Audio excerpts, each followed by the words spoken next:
Hello friends, मैं विकास आनंद आप सभी का स्वागत करता हूं आपके अपने स्टडी चैनल लक्ष्य एकेडमी पर। यूजीसी नेट जेआरएफ के लिए स्पेशल पावर डोज की जो सीरीज चल रही है उसको हम लोग कंटिन्यू करने वाले हैं। 17 पावर डोज ऑलरेडी हो चुके हैं, ये 18वां है। आप सभी को ऑलरेडी पता है कि जून में आपका एग्जाम होने की पूरी संभावना है, तो राइट नाउ आपके पास टाइम कम है, तो प्रिपरेशन पर लग जाओ, क्योंकि at the end of time केवल आप प्रिपरेशन नहीं कर रहे हो, बहुत समय से इसकी वैकेंसीज पेंडिंग है। दिसंबर में भी नहीं हुआ है, जून में भी अगेन, तो दोनों सीक्वेंस एक बार में होने के चांसेस हैं। तो भाई सभी लोग पूरी मेहनत कर रहे हैं। तो अगर ऐसे कंडीशन में आपको, अगर आपका नेट या फिर आपको जेआरएफ क्वालिफाइड करना है तो डेफिनेटली मेहनत करनी होगी। एंड इसके बाद अभी बहुत सारे स्टेट्स में वैकेंसीज आने वाली हैं लेक्चरर पोस्ट के लिए, सो उसको मिस बिल्कुल भी नहीं करेंगे। एंड अगेन, जिन्होंने हमारे टेलीग्राम ग्रुप या लक्ष्य अकेडमी ऐप डाउनलोड नहीं किया है, जरूर डाउनलोड कर लो। And most important, systematic study करना बहुत ज़रूरी है। जितना ज़्यादा आपके लिए जॉब निकालना है, जितना ज़्यादा क्वालिफाई करना है, उससे कहीं ज़्यादा आपको सिस्टमेटिक पढ़ना ज़रूरी है, क्योंकि सिस्टमेटिक पढ़े बिना नेट एंड जेआरएफ का सपना तो बिल्कुल भूल ही जाओ, क्योंकि डेफिनेटली ये काफ़ी टफ होने वाला है। तो राइट नाउ जो हम लोगों ने बैच निकाला हुआ है वो काफ़ी इंपॉर्टेंट है। एंड आप सभी को पता है कि टाइम की सभी के पास काफ़ी कमी होती है, तो उसको ध्यान में रखते हुए, जिसमें टाइम की कोई बाउंडेशन नहीं है, हमने एक बैच निकाली है एंड सभी के लिए अफोर्डेबल प्राइस में इसको निकाला गया है ताकि कोई भी मिस ना कर सके। एंड मोस्ट इंपॉर्टेंट, सारे के सारे जो 10 यूनिट्स हैं, पूरी की पूरी 10 आपकी यूनिट वाइज, जिसमें आपको लेक्चर्स मिलेंगी, उसके ई नोट्स मिलेंगे एंड एमसीक्यू टेस्ट मिलेंगे, ये सभी के सभी चीज़ें मिलेंगी। ऑलमोस्ट 100% आपकी जो सिलेबस है वो कवर की जाएगी, सिर्फ और सिर्फ 2499 में। डिस्क्रिप्शन में ऐप का लिंक है, जरूर इनरोल करें। ठीक है, चलिए शुरू करते हैं क्लास को। ऑलरेडी हम लोगों ने इससे पहले 85 क्वेश्चन देख लिए हैं। राइट नाउ हमारा 86 क्वेश्चन ये रहा। A graph of a continuous frequency distribution, वो ग्राफ बताना है जो कंटिन्यूअस फ्रीक्वेंसी डिस्ट्रीब्यूशन को रिप्रेजेंट करता है। अब यहाँ पर जितनी भी चीज़ें हैं आपको सबके बारे में पता होना चाहिए। पॉलीगन के बारे में पता होना चाहिए, कर्व के बारे में, ओगिव के बारे में एंड पाई डायग्राम के बारे में, सभी के बारे में पता होगा तो डेफिनेटली आंसर काफ़ी इजी होगा। And right now answer is frequency curve. चारों के बारे में बेसिक डिटेल्स जो आपको जानकारी होनी चाहिए। फ्रीक्वेंसी पॉलीगन कब यूज होता है? Frequency distribution graph were a straight line connect the dots. जब इस तरह के डॉट्स बहुत सारे होते हैं एंड उनको जब हम एक स्ट्रेट लाइन से कनेक्ट करने की कोशिश करते हैं, ठीक है, तब हमारा इस्तेमाल क्या होता है? क्लासिक डिस्ट्रीब्यूशन, या फिर आप बोल सकते हो कुछ आप इस तरह का आपने डॉट्स देखा होगा। चलो ये वाला आप इरेज कर दो ताकि आपके लिए थोड़ा सा मैं और इजी इसको कर दूँ। चलो आप इसको इरेज कर दो, ज़्यादा अच्छा होगा, मैं आपको समझा दूँ। लाइक कुछ आपने इस तरह के ग्राफ्स वगैरह देखे हैं जिसमें आपको इस तरह से चीज़ों को कनेक्ट करके रिप्रेजेंट किया जाता है, अलग अलग जहाँ भी पॉइंट्स होंगे उनको। तो जब ऐसी चीज़ें होती हैं ये हमारा पॉलीगन में आता है। ठीक है, फ्रीक्वेंसी कर्व की बात करी तो यहाँ पर कंटिन्यूअस डिस्ट्रीब्यूशन जहाँ पर होगा उसमें यूज किया जाएगा। ओगिव की यूज करूँ तो जो हमारा कॉम्युलेटिव फ्रीक्वेंसी होगा उसको देखते हैं। ये कॉम्युलेटिव फ्रीक्वेंसी या तो अपवर्ड होगा या तो डाउनवर्ड होगा, ये दो चीज़ों में होता है। And next one is pi diagram, जो कि एक सर्कल से रिप्रेजेंट किया जाता है। तो चारों के बारे में आपको ध्यान रखना है एंड चारों के जो चीज़ें हैं वो भी मैंने आपको समझा दी है, तो ध्यान रखेंगे चीज़ों को।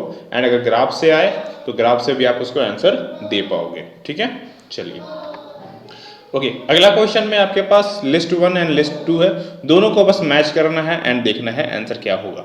चलिए देखते हैं क्या क्या है लिस्ट में हमारे साथ में। पहला दिया हुआ है net income approach method. Net income approach method किस लिए इस्तेमाल होता था? देखो, नेट इनकम अप्रोच मेथड की बात करूं तो जो बिजनेस में कैपिटल स्ट्रक्चर होता था उसको अरेंज करने के लिए। कैपिटल स्ट्रक्चर मतलब क्या हो गया? कैपिटल अरेंज करने के दो फंडे होते थे हमारे पास, एक होता था इक्विटी सोर्स और दूसरा होता था डेट सोर्स। तो इनका क्या परसेंटेज ऑफ वेटेज होना चाहिए उसके बारे में रिप्रेजेंट करती थी, यानी कि ए में ऑप्शन नंबर 3 आएगा। देख लो यहाँ पर दो ऑप्शंस तो आपके ऐसे ही खड़े खड़े कट गए। राइट नाउ नेक्स्ट में क्या है हमारे पास? प्रॉफिटेबिलिटी इंडेक्स की बात करूं तो प्रॉफिटेबिलिटी इंडेक्स किसको दिखाता है? तो प्रॉफिटेबिलिटी इंडेक्स हमारा कैपिटल बजटिंग डिसीजन को दिखलाता है। अब ये है क्या capital budgeting decision? Capital budgeting decision it means आपके पास सपोज मान लो पॉकेट में 100 रुपए है, इस 100 रुपए का आप क्या यूज करोगे? आपके पास मान लो ऑप्शन ए है, ऑप्शन बी है, मान लो ऑप्शन सी है, ये यहाँ पर आप इसका इस्तेमाल कर सकते हो। तो कहाँ पर आपका इस्तेमाल करना चाहिए? जहाँ पर आपको बेटर रिजल्ट मिलेगा डेफिनेटली आप उस पर करोगे। तो इस चीज़ को रिप्रेजेंट करने के लिए प्रॉफिटेबिलिटी इंडेक्स का इस्तेमाल किया जाता है एंड इसके लिए कैपिटल बजटिंग डिसीजन कहलाता है ये। ठीक है ना। सी की बात करूं तो हमारा है क्या है? Concentration banking. अब ये किस चीज़ को दिखाता है? बेसिकली ये दिखाता है हमारा वर्किंग कैपिटल मैनेजमेंट को, कि किसी भी बिजनेस में जो डे टू डे एक्टिविटीज़ है, यानी कि जो दिनचर्या वाली कार्य है, लाइक सैलरी देना, रॉ मटेरियल्स लेना, क्रेडिट्स वगैरह देखना, ये सब चीज़ें जितनी भी एक्टिविटीज़ आती हैं हमारे साथ में, इन सबको चेक करने के लिए जो काम किए जाते हैं, this is known as concentration banking. ठीक है। Next, lower rate of return. अब जाहिर सी बात है, ओवरऑल कैपिटलाइजेशन, यानी कि ओवर कैपिटलाइजेशन जब हमारी बात होती है, लोअर रेट कब होगी? अच्छा, दो चीज़ें होती हैं यहाँ पर, समझिए। एक होता है ओवर कैपिटलाइजेशन, एक होता है अंडर कैपिटलाइजेशन, एंड दोनों हानिकारक होते हैं हमारे लिए। अगर पैसा ज़्यादा बिजनेस में होगा तो डेफिनेटली जो रिटर्न है वो कम हो जाएगा, लेकिन वहीं पैसा अगर कम होगा तो बिजनेस जो है वो सरवाइव नहीं करेगा। तो दोनों कंडीशंस में इशू क्रिएट होते हैं। सो राइट नाउ फिलहाल तो यहाँ पर जो आंसर है वो ए है। ठीक है, तो ये चीज़ ध्यान में रखना है। एंड कैपिटलाइजेशन हमने आपको ऑलरेडी जो हमारी बैचेस है उसमें हमने समझाया है कि ओवर कैपिटलाइजेशन भी बुरी है, अंडर कैपिटलाइजेशन भी हमारे लिए बुरी होती है। ठीक है ना। अगला, एबीसी लिमिटेड, यहाँ पर एबीसी लिमिटेड की बात हो रही है। ये डिक्लेयर करती है क्या, अनाउंस कर रही है क्या, 40% डिविडेंड देने का ये अनाउंसमेंट करती है, घोषणा करती है। तो इनमें से यहाँ पर जो मतलब लिखा हुआ है, इनमें से कौन सा उस चीज़ को रिप्रेजेंट करता है? सबसे पहली चीज़, जब भी कोई कंपनी डिविडेंड देती है ना, तो वो किस चीज़ को रिप्रेजेंट करती है? वो हमारा रिप्रेजेंट करती है कि जो पेड अप कैपिटल है वो उसको वो 40% डिविडेंड प्रोवाइड करेगी, ना कि प्रोवाइड करती है dividend on issue capital, not to profit after dividend for tax, ये भी नहीं होता है, बिफोर हो जाता है ये तो खैर हमारे लिए। Company has declare 40% on net profit as dividend, नहीं ये भी चीज़ नहीं है। 40% डिविडेंड मीन्स जो पेड अप कैपिटल है हम उसके रिगार्डिंग में बात कर रहे हैं। So option number D. ठीक है। Next, which one of the following statement are correct? भैया इनमें से कौन सा स्टेटमेंट सही है, हमें सिर्फ ये बताना है और कुछ नहीं। चलिए देखते हैं क्या क्या है स्टेटमेंट हमारे पास। इन्वेंट्री इंक्लूड्स, इन्वेंट्री में यानी कि स्टॉक्स में क्या क्या आते हैं? रॉ मटेरियल्स आता है, फिनिश्ड गुड्स आता है, वर्क इन प्रोग्रेस आता है। 100% ट्रू, ये स्टेटमेंट बिल्कुल सही है। Inventory is a part of working capital, working capital मतलब डे टू डे एक्टिविटीज में होने वाला पार्ट। बिल्कुल, अभी मैंने कुछ देर पहले कहा था कि रॉ मटेरियल खरीदना हो या फिर सैलरीज वगैरह देना हो तो इन्वेंट्री वर्किंग कैपिटल का पार्ट है, बिल्कुल सही है।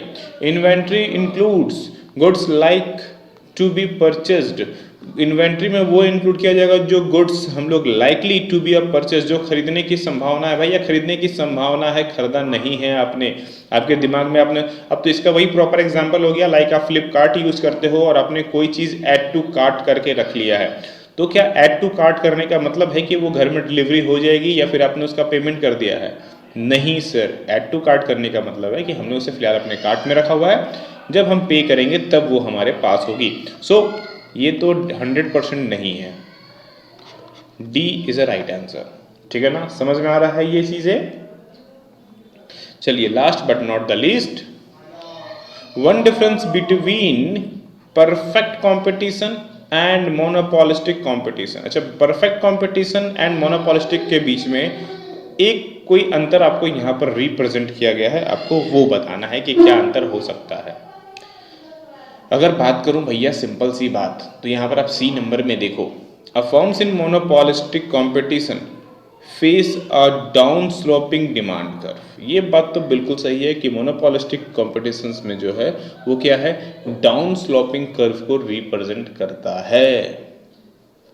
अच्छा, अब यहाँ देखते हैं, perfectly competition industry few seller, नहीं भैया लॉट्स ऑफ सेलर होते हैं। Monopolistic competition no barrier to entry, barrier होती है, परफेक्ट में बैरियर नहीं होती है। In perfect competition firm product strictly differentiated products, नहीं भैया ये भी नहीं होती है, थोड़ा थोड़ा सिमिलर प्रोडक्ट यहाँ पर इस्तेमाल किया जाता है, एकदम सिमिलर प्रोडक्ट का इस्तेमाल होता है। सो सी इज अ राइट आंसर। अगर मैं बेसिक डिफरेंसेस की बात करूं तो आप यहाँ पर देख सकते हैं, firms in monopolistic competition face downward sloping demand curve, और वहीं पर मैं बात करूं परफेक्ट कॉम्पिटिशन्स में तो फेस हॉरिजॉन्टल डिमांड कर्व। ये एक सबसे इंपॉर्टेंट चीज़ है जो आपको याद रखनी है। यहाँ पर क्या यहाँ पर ध्यान में रखोगे कि भैया मोनोपोलिस्टिक अगर है तो डाउन स्लॉपिंग डिमांड कर्व हो जाएगा, और वहीं परफेक्ट कॉम्पिटिशन्स की बात है तो हॉरिजॉन्टल डिमांड कर्व हो जाता है। तो ये बेसिक अंतर हम लोगों को देखने को मिलता है, राइट। तो ये तो थे हमारे 5 क्वेश्चंस, 5 में तक कितने स्कोर किया। एंड मोस्ट इंपॉर्टेंट, जिन्होंने अभी तक कोर्स इनरोल नहीं किया ज़रूर इनरोल करो। एंड क्लासेस देखने के लिए कोई रिस्ट्रिक्शंस नहीं है, आपके पास जब टाइम हो तब आप देख सकते हो, ये सबसे अच्छी बात है। एंड मोस्ट इंपॉर्टेंट, इस क्लास को हमने ऐसा डिज़ाइन किया है कि इसमें आपकी जितनी भी यूनिट्स हैं वो सब की सब कवर की गई हैं। एंड ये उन सभी के लिए है जो कहीं पर जॉब करते हैं, बिजनेस करते हैं या फिर होम मेकर हैं, ये उन सभी के लिए है। एंड उन सभी के रिस्पेक्ट को ध्यान में रखते हुए हम लोगों ने ये बैच स्पेशली डिजाइन किया है, ओनली ऑन 2499। भाई इतनी कम में तो नहीं मिलने वाला, याद रखना। खैर चलो फिर मिलते हैं अगेन अगले क्लास में। एंड जिन्होंने अभी तक एनरोल नहीं किया, डिस्क्रिप्शन में आपका लिंक है, जरूर जाइए। आप सभी लोग इसी तरह पढ़ते रहिए। आप सभी लोगों को राधे राधे।